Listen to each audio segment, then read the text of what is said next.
rwawe ujye urugera ahantu umugabo wawe are looking forward gutaha, like umugabo wawe ari mu kazi avuga ati I can't wait to go home. Kubera iki? Kubera ko home it is sweet home, kubera ko mu rugo haryoshye, kubera ko yasizeyo inshuti ye magara, yasizeyo umugore we mwiza, kubera ko azi ko nataha imiruho yo mu isi from the very beginning. Satani ko azi ko nataha yaje kwica no kwiba no kurimbura, sibyo?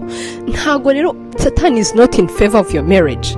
Satani nta kintu bimutwaye ko umugore wakosherejwe ahagarara ku burenganzira bwe kugeza asenya urugo rwe. Good and well, urasenya urugo kubera ko ahagaze ku burenganzira bwawe. Satani ari mu byishimo kubera iki? Kubera ko asenye the institution Imana yashyizeho. Reka mbabwire ladies, ujyuzana ubwiza. Umugore useka uzi ko hari ubwiza bafite, umugore udaseka atagira. Mureke mbabwire abagore beza, iki cyumweru mwige guseka. Smile, just smile rwanyu, cyangwa ujye ugira ngo Satani ari mu ruhande rwanyu.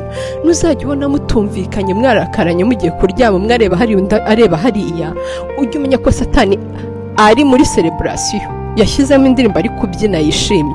Nurangiza uvuge ngo ubwire Satani nk'uko Yesu yabwiye Petero ati mva inyuma Satani. Umukuri inyuma yawe uvuge ati ariko ubu ngiye kuryama, Satani aranesheje, arayabyina.